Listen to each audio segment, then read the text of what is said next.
দোয়া করেন। তখন ইব্রাহিম আলাইহিস সালাতু ওয়াস সালাম পাহাড়ের উপরে উঠে পাহাড় থেকে নিচে নেমে আল্লাহ তাআলার কাছে দোয়া করলেন, ও দয়ার মালিক আল্লাহ, আপনার হুকুমে আমার প্রাণের স্ত্রী এবং আমার পরিজাত টুকরা সন্তানকে রেখে গেলাম, জানি না কি অবস্থা হবে। কাবা মাত্র 2-3 দিনের কাবা রয়েছে, এরপর কি হবে আমি জানি না। ও আবার আল্লাহ তাআলাকে ডাক দিয়ে বলেন যে ও দয়ার মালিক, আপনি তাদের জন্য খাবারের ব্যবস্থা করেন, রিজিকের ব্যবস্থা করেন, পানির ব্যবস্থা করেন, তাহলে তারা আপনার শুকরিয়া আদায় করবে, আপনার প্রতি কৃতজ্ঞতা প্রকাশ করবে। মুসলমান করি তাহলে সেই কুরবানি আল্লাহর দরবারে কবুল হবে। মুসলমান ইমানদার আল্লাহর গোলাম তবে এই সব কুরবানির সাথে আমাদের কুরবানির বেশি কোনো সম্পর্ক নাই। আমাদের কুরবানির সম্পর্ক হচ্ছে আল্লাহ তাআলার পয়গম্বর ইব্রাহিম আলাইহিস সালাতু ওয়াস সালাম এবং ইসমাঈল আলাইহিস সালাতু ওয়াস সালামের কুরবানির সাথে। মুসলমান ইমানদার আল্লাহর গোলাম ইব্রাহিম আলাইহিস সালাতু ওয়াস সালামের বয়স যখন 86 বছর, তখন আল্লাহ তাআলার দরবারে দোয়া করেছিলেন যে হে আল্লাহ, আপনি আমাকে একটি পুত্র সন্তান দান করেন। আল্লাহ রাব্বুল আলামিন ইব্রাহিম আলাইহিস সালাতু ওয়াস সালামের কে আল্লাহ তাআলা একটি পুত্র সন্তানের সুসংবাদ দিলেন। আল্লাহ রাব্বুল আলামিন পুত্র সংবাদের সুসংবাদ দেওয়ার পর আল্লাহ রাব্বুল আলামিন হযরত সারা আলাইহিস সালাতু ওয়াস সালামের পরে হযরত ইসমাঈল আলাইহিস সালাতু ওয়াস সালামকে আল্লাহ তাআলা পাঠিয়ে দিলেন। আল্লাহ রাব্বুল আলামিন পাঠানোর পর যখন ইসমাঈল আলাইহিস সালাতু ওয়াস সালাম দুনিয়ার জমিনের মধ্যে আগমন করলেন, তখন ইব্রাহিম আলাইহিস সালাতু ওয়াস সালাম আল্লাহ তাআলার হুকুমে নাম রাখলেন ইসমাঈল। সন্তান পেয়ে বাবা অনেক খুশিতে আত্মহারা হয়ে গেছে। তখন আল্লাহ তাআলার পরীক্ষা শুরু হয়ে গেছে।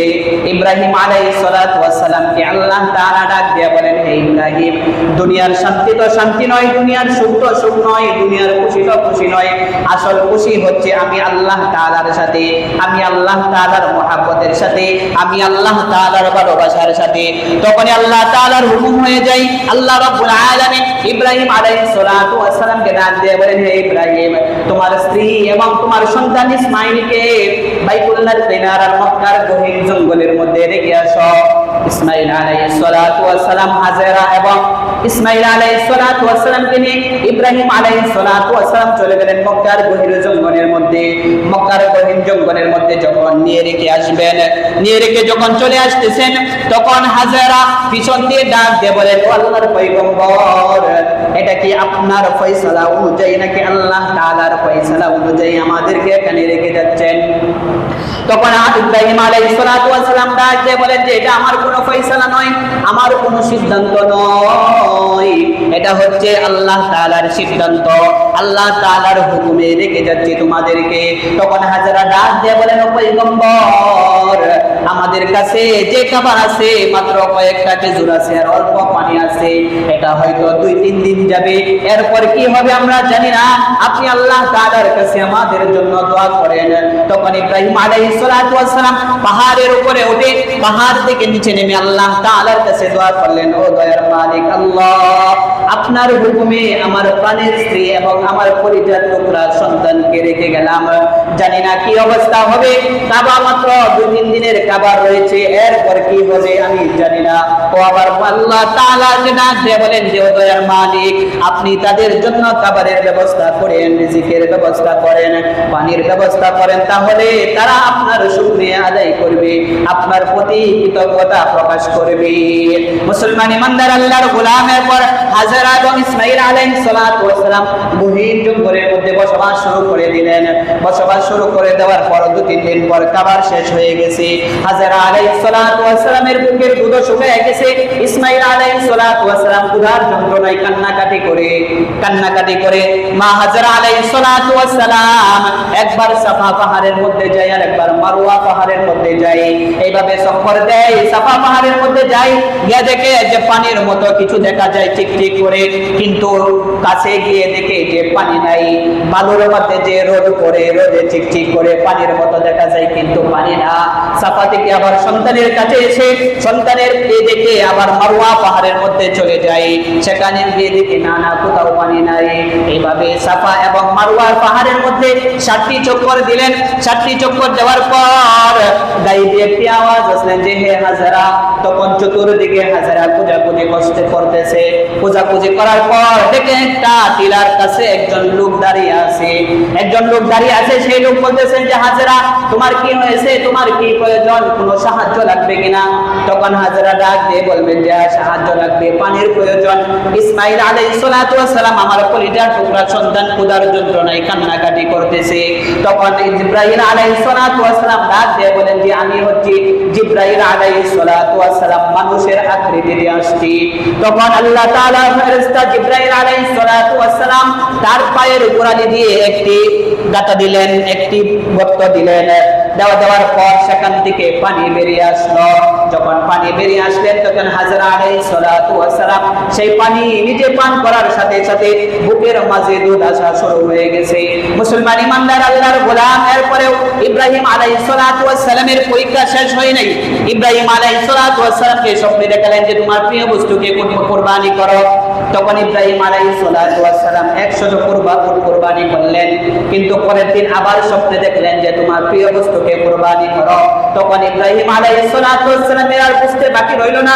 ইব্রাহিম আলাইহিস সালাতু ওয়াস সালাম চিন্তা করতেছেন যে আমার কাছে আমার সবথেকে প্রিয় বস্তু তো হচ্ছে আমার কলিজার টুকরা সন্তান ইসমাইল। ইসমাইল আলাইহিস সালাতু ওয়াস সালাম এবং হাজরাকে রেখে দিয়ে আসছিলেন, এরপরে তাদের আর কোনো খোঁজ খবর নাই। তখন স্বপ্নে দেখার পর ইব্রাহিম আলাইহিস সালাতু ওয়াস সালাম হাতে একটা রশি নিয়ে এবং একটি ছুরি নিয়ে চলে গেলেন ওই মক্কার গহীন জঙ্গলের মধ্যে। গিয়া মক্কার গহীন জঙ্গলের মধ্যে যেখানে রেখে আসলেন সেখানে কোনো চিহ্ন নাই, গোলের কোনো চিহ্ন নাই। তখন কিছু বাচ্চারা খেলাধুলা করতেছিল, তখন ডাক দিয়ে বলেন যে বাবুরা, তোমরা কি ইসমাইলকে চিনো? তখন বলে হ্যাঁ চিনি, আমাদের কাছে মাঝে মাঝে আসে, কিন্তু আমাদের সাথে খেলাধুলা করে না, মন খারাপ করে বসে থাকে। তখন ইব্রাহিম আলাইহিস সালাতু ওয়াস সালামকে বলতেছেন যে ওই জায়গায় একটি ছেলে বসে থাকে। তখন ইব্রাহিম আলাইহিস সালাতু ওয়াস সালাম চলে গেলেন পাহাড়ের মধ্যে, গিয়া ডাক দিয়ে বলেন যে আমার কলিজার টুকরা সন্তান ইসমাইল।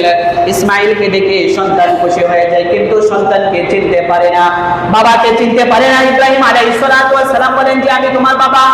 ইব্রাহিম আলাইহিস সালাতু ওয়াস সালাম তখন সন্তানকে কোলে নিয়ে চলে গেলেন হাজেরার কাছে। হাজেরাকে দেখে হাজেরা আলাইহিস সালাতু ওয়াস সালাম স্বামীকে দেখে কান্নায় ভেঙে পড়লেন। ইসমাইলও কান্না করে, ইব্রাহিমও কান্না করে।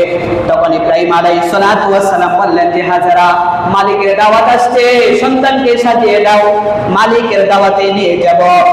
যখন সন্তানকে দাওয়াত সন্তানকে যখন সাজিয়ে দিলেন, তখন ইবলিস এসে হাজেরাকে কুমন্ত্রণা দিতেছে যে বাবা তো সন্তানকে নিয়ে যাচ্ছে হত্যা করার জন্য। তখন হাজেরা ডাক দিয়ে বলেন যে কোন বাবা কি পারে তার সন্তানকে হত্যা করতে?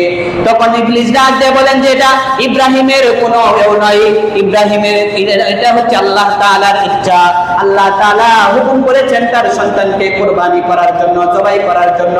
তখন হাজেরা ডাক দিয়ে বলেন যে আল্লাহ, এটা যদি আল্লাহ তাআলার পক্ষ থেকে হয়ে থাকে, আল্লাহ তাআলার পক্ষ থেকে যদি নির্দেশ হয়ে থাকে, তাহলে আমি একটা কেন 100 ইসমাইলকে আল্লাহর রাস্তায় কুরবানি করতে প্রস্তুত আছি। সুবহানাল্লাহ। মুসলমান ইমানদার আল্লাহর গোলামের পর ইব্রাহিম আলাইহিস সালাতু ওয়াস সালাম সন্তানকে নিয়ে চলতেছেন। চলতে পিছন থেকে ইবলিস আবার সন্তানকে কুমন্ত্রণা দেয়, ইসমাইলকে কুমন্ত্রণা দেয়।